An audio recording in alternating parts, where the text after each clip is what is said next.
Less than 2 months into the job, Wellington's new mayor is facing a cap on how much he can charge ratepayers. The way the policy has been announced, what it could mean is that, look, rates will be kept at the level that the government says, but a whole bunch of other council charges, things like access to swimming pools, even libraries or community facilities. Access to libraries. $2 to go into a library now, Whānau. How do we feel about that? There's no restriction on that. So a whole lot of charges end up just getting increased there to give councils more revenue because their rates won't cover it. That's also known as user pays. So it doesn't sound like if you think about this government and the ideologies that they follow, you kind of go, well, yeah, user pays makes sense. So they're then able to go to the voters next year and go, we kept your rates down to 2.5%. And then voters are going to have to go, yeah, but our rubbish has gone up to $125 a week. Because council's got to get the money from somewhere, or else, it's not in this story, but I read a story, or at least a headline and part of a story today, about it might impact Auckland's ferries, heavily subsidised by the council.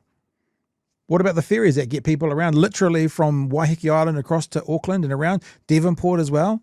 This could impact the ferries. What happens then? Well, the costs go up. Pretty simple. The government wants to limit rate increases to a range of between 2 to 4% each year. It's not unreasonable, 2 to 4% be within the band. But that's less than half of Wellington City Council's 12% average rates increase this year. The risk is that... Hang on, still want to acknowledge 12%. Whoa! That's pretty massive, but, maybe that's the extreme version of it, because they have to go and clog all those holes where all the water's leaking out in Wellington, Chewie. Billions of litres of water.